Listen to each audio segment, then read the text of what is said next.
إذا وقعت الواقعة ليس لوقعتها كاذبة خافضة رافعة إذا رجت الأرض رجا وبست الجبال بسا فكانت هباء منبثا وكنتم أزواجا ثلاثة فأصحاب الميمنة ما أصحاب الميمنة وأصحاب المشأمة ما أصحاب المشأمة والسابقون السابقون أولئك المقربون في جنات النعيم ثلة من الأولين وقليل من الآخرين على سرر موضونة متكئين عليها متقابلين يطوف عليهم ولدان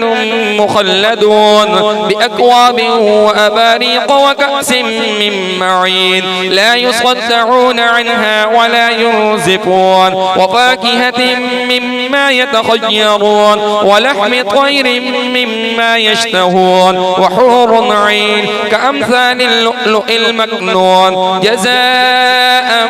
بما كانوا يعملون لا يسمعون فيها لغوا ولا تأثيما إلا قيلا سلاما سلاما وأصحاب اليمين ما أصحاب اليمين في سدر مخضود وطلح منضود وظل ممدود وماء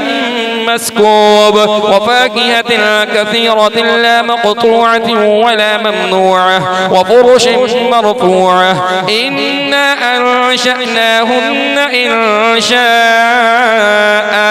فجعلناهن أبكارا عربا أترابا لأصحاب اليمين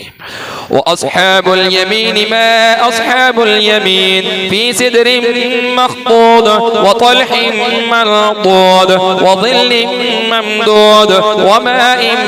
مسكوب وفاكهة كثيرة لا مقطوعة ولا ممنوعة وفرش مرفوعة إنا أنشأناهن إن شاء فجعلناهن أبكارا عربا أترابا لأصحاب اليمين ثلة من الأولين وثلة من الآخرين وأصحاب الشمال ما أصحاب الشمال في سموم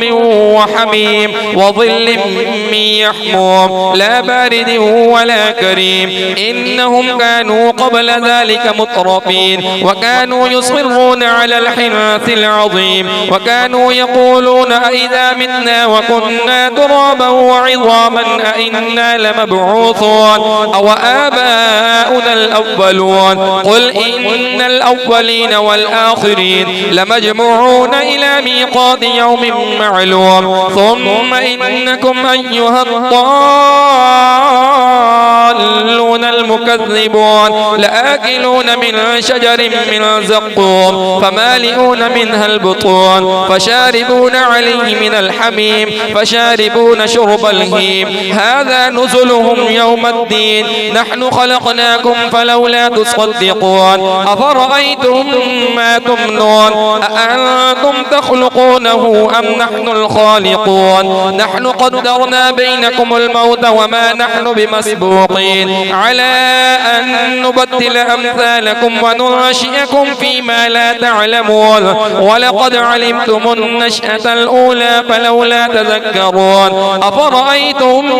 ما تحرثون أأنتم تزرعونه أم نحن الزارعون لو نشاء لجعلناه حطاما فظلتم تفكهون إنا لمغرمون بل نحن محرومون أفرأيتم الماء الذي تشربون أأنتم أنزلتموه من المزن أم نحن المنزلون لو نشاء جعلناه أجاجا فلولا تشكرون أفرأيتم النار التي تورون أأنتم أنشأتم شجرتها أم نحن المنشئون نحن جعلناها تذكرة ومتاعا للمقبين فسبح باسم ربك العظيم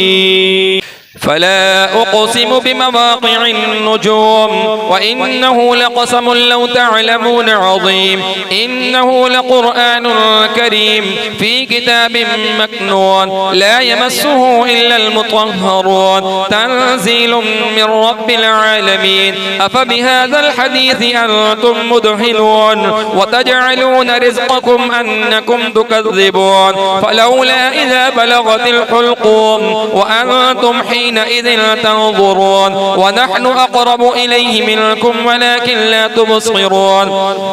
فلولا إن كنتم غير مدينين ترجعونها إن كنتم صادقين فأما إن كان من المقربين فروح وريحان وجنة نعيم وأما إن كان من أصحاب اليمين فسلام لك من أصحاب اليمين وأما إن كان من المكذبين الضالين فنزل من حميم وتصلية جحيم إن هذا لهو حق اليقين فسبح باسم ربك العظيم الله أكبر.